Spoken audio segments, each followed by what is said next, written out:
Mga ate at mga kuya, welcome back to Kuya Puto's channel. Malapit na ang Pasko.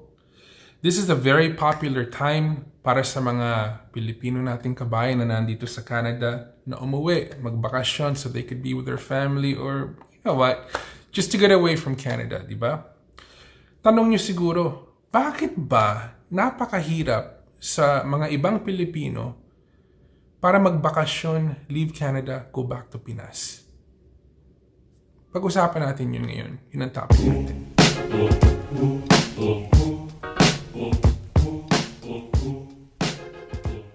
So guys, the last time Kuya Puto was in the Philippines, I was 19 years old. I went with my mother para mabisita namin yung lola ko dahil meron siyang sakit. And it seems like in the Filipino culture, uuwi lang sa Pinas pag nandito na kayo sa Canada is unfortunately one of two things. Either a person is sick or a loved one has passed away. And you know what? It's really unfortunate, but those are the harsh realities of, you know, being a Canadian citizen and, you know, making arrangements to go home. So, yung pong mga kabayan natin sa Pilipinas, all of our loved ones, hindi po nila naiintindihan yan. Siguro tinatanong nila sa sarili nila, bakit eto? Si Kuya Puto hindi makauwi. O bakit si Kuya, si Ate hindi makauwi? You know, just go buy a ticket, go home. Hindi po ganun kasimple. Pag nandito na kayo, if you're based in Canada already and, you know, this is where your life is, hindi po ganun kasimple to just go buy a ticket and go home. There's many different factors bakit napakadami pong Pilipino, OFW, citizens, you know, permanent residents. It doesn't matter what your status is. Marami pong rason kung bakit hindi ganun kasimple makauwi sa Pilipinas like what most of our loved ones and relatives think back home. Itong video na to yung pong pag-uusapan natin. So number one, ito po pinaka-obvious, yung pera. Yes, pera. Mahal po umuwi sa Pilipinas. It's no big secret. Ngayon po, I just checked. Maybe because it's peak season dahil Pasko, right? Tickets to go fly to Philippines from Toronto to Pinas is ranging anywhere between $2,300 to $3,000. Man, napakalaking pera po nun. Isipin nyo, ticket lang. 3,000 na. You know, hindi po biro yun. And another factor is, hindi naman kayong pwedeng umuwi kung wala kayong pocket money, di ba? So, magkano ba kailangan ng tao na i-pocket money niya para makapagbakasyon sa Pilipinas ng husto? What, 5,000? Kung single ka? 10,000? 20,000 kung pamilya ka? Isipin nyo, you have to add that on top of the ticket price. And napakalaking pera po nun, lalo na ngayon. Recession po dito sa Canada, money is tight. Everything is expensive. That's no big secret. Everybody on YouTube talks about that. And another thing, with regards to money, so meron na kayong ticket, nabili nyo na, meron na kayong pocket money, nasa bulsa nyo na, hindi pa husto yun. You know, marami po tayong naiwanan na pamilya din na mahal sa buhay, di ba? You can't just show up empty-handed. So kailangan, meron kayong pasalubong. So magsha-shopping pa kayo dito, and you have to pack it up, you have to haul it, you know, inside a luggage or a box somewhere. Ko po nakikita yon. Lahat ng mga umuwi, merong box na karton na it's all taped up because luggage is not enough. So punong-puno po yun ng pasalubong and all of that stuff. And you know what, that's normal, I understand that. But that costs money on top of the ticket and the pocket money that you're gonna bring. And another thing, pag landing nyo po sa Pilipinas, ang tagal nyo nang di nakita yung mga katropa nyo, yung mga pamilya nyo, yung mga mahal nyo sa buhay. Obviously, you're gonna wanna treat them to go here, go there, go everywhere. So more than likely, dahil nasa tradisyon natin to, taya po kayo. So everywhere you go, restaurants, hotels, outing, get together, well, you name it. Expect na magiging kayo ang taya. You're gonna have to fund all of that. So, kailangan yung pagkasyahin yung pocket money ninyo, or you know what, you might have to go dip into credit cards, which increases the cost of that vacation. So number 2, bakit napakahirap iwanan ng Canada to go for vacation sa Pilipinas? Liabilities po. Porque umuwi kayo, may ticket na kayo, nag-exit na kayo ng Canada for several weeks or several months, hindi po ibig sabihin nun na yung mga liabilities ninyo dito sa Canada hihinto. Everything goes full force, 100% kahit wala kayo dito, guys. So, ano po yung mga liabilities na yun? Kung may bahay kayo, yung mortgage nyo, hindi hihinto yun. You know? Bi-weekly or monthly, kukuha yung bangko ng payment sa bank account nyo. So, habang gumagasta kayo sa Pilipinas, yung pong bank account nyo dito sa Canada bumababa dahil yung mga liabilities hindi humihinto. So mortgage, car payments, insurance, utilities ng bahay ninyo, and any bill for that matter that takes, you know, on a monthly basis from your bank account. Sipin nyo guys yung kotse nyo, kung meron kayong car payment. Araw-araw, it costs money to own that car. Nakaparada lang dun sa driveway ninyo, hindi nagagamit dahil wala kayo dito, nandun kayo sa Pilipinas, diba? Lahat po yon is depleting your bank account. So, double hit. Okay? Gumagasta kayo doon, dahil nandun kayo, nakabasyong kayo, and gumagasta kayo dito, wala namang kayo dito. So, doble, diba? One here, and there. Tapos pa, kunyari, meron kayong bahay, or even worse, say you have multiple houses. More money, more problems, di ba? Sino mag-aalaga ng bahay ninyo? Pag summer, it's not so bad. Okay? Winter ang problema. Dahil, you know, your furnace is running. You know, water is running. Electricity is running. You know, it's hard to leave a house in the winter when you go on vacation dahil somebody has to be there to make sure that the pipes don't freeze dahil malamig. You know, you got to make sure that the furnace is always running because you can't allow the house to be cold just because nobody's in there. Diba? Masisira po yung bahay ninyo. So all of those things that are happening right now inside your house needs to continue kahit wala kayo doon. So yes. Number 3 guys is health.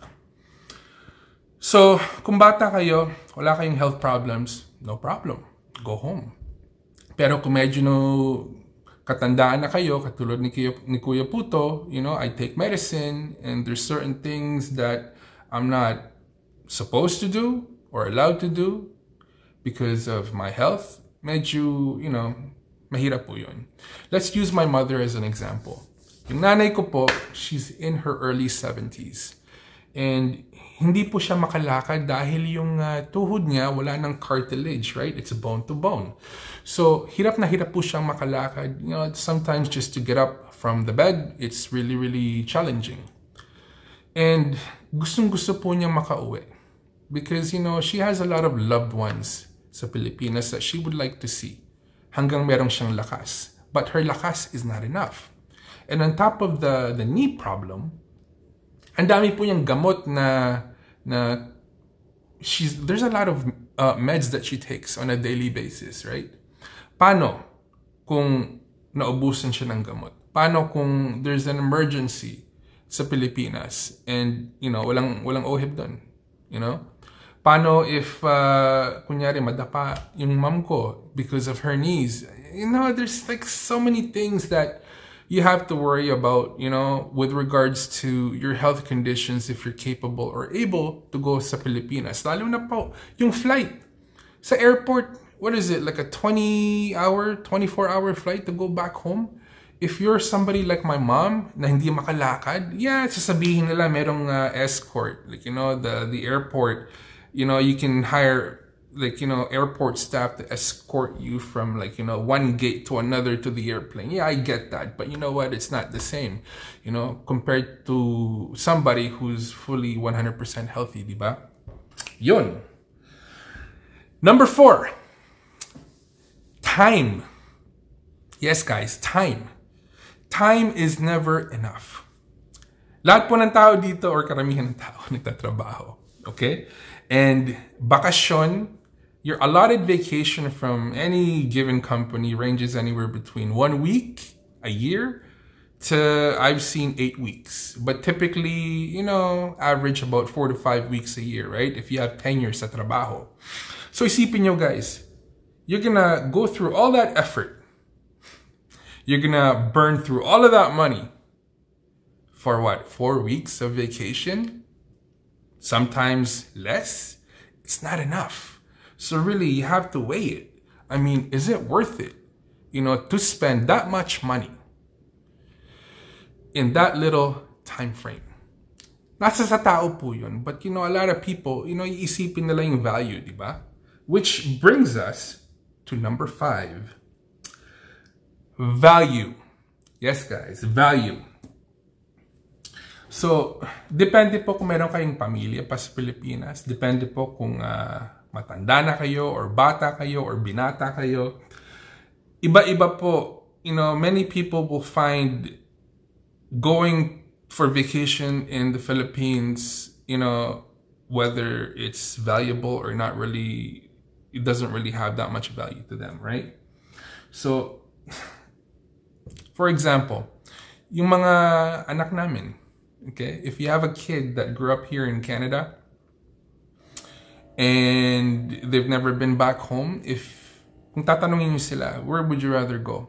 Would you rather go to Philippines, spend that kind of cash, or would you rather go to Mexico or Cancun, or well, Cancun is in Mexico, Jamaica, Cuba, like, you know, all of those Caribbean destinations compared to Pilipinas, you know? And kung wala kayong pamilya sa Pilipinas, really, you have nothing to hold you there. Okay? Sino bibisitahin nyo? You know, you're gonna go sightseeing? And the one thing na a lot of Pinoys that I hear complain about is pag uuwi sila, oh, ay nako, madaming magpapadala because, you know, they know that I'm going back home. You know, there's like so many people, like, you know, calling you, saying to you, hey, can you, like, you know, padala this gift to my wife, my cousin, my daughter, my inaanak?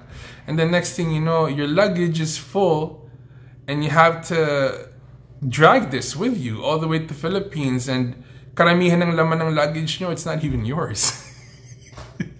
Ano tawag dun, yung pasabay? Yes, pasabay. Pasabay is annoying.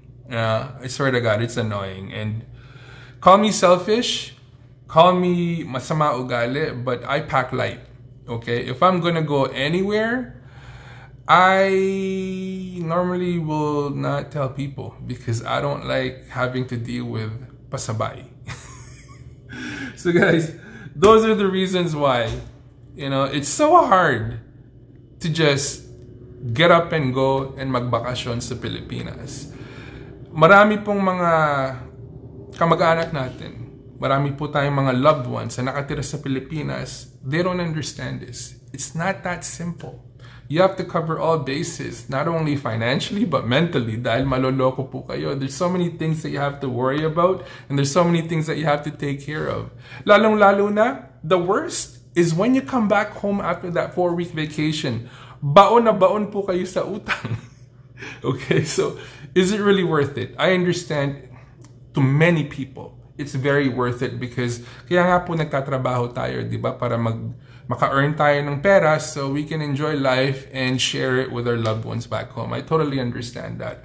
But there's also a flip side to that coin. There's many people that don't do it or cannot do it or don't want to do it, or they want to do it but they can't justify it. Those are the reasons why, guys. So sana naman natawa kayo ng konti, or at least meron kayong natutunan dito sa video ni Kuya Putong to. And join me on the next video, guys. This is Kuya Puto wishing you good night, good morning, good afternoon, wherever you are in the world. Stay hungry, stay humble, keep your hustle strong, and I will see you on the next video, guys. Bye for now. Kung sinong aking mahal.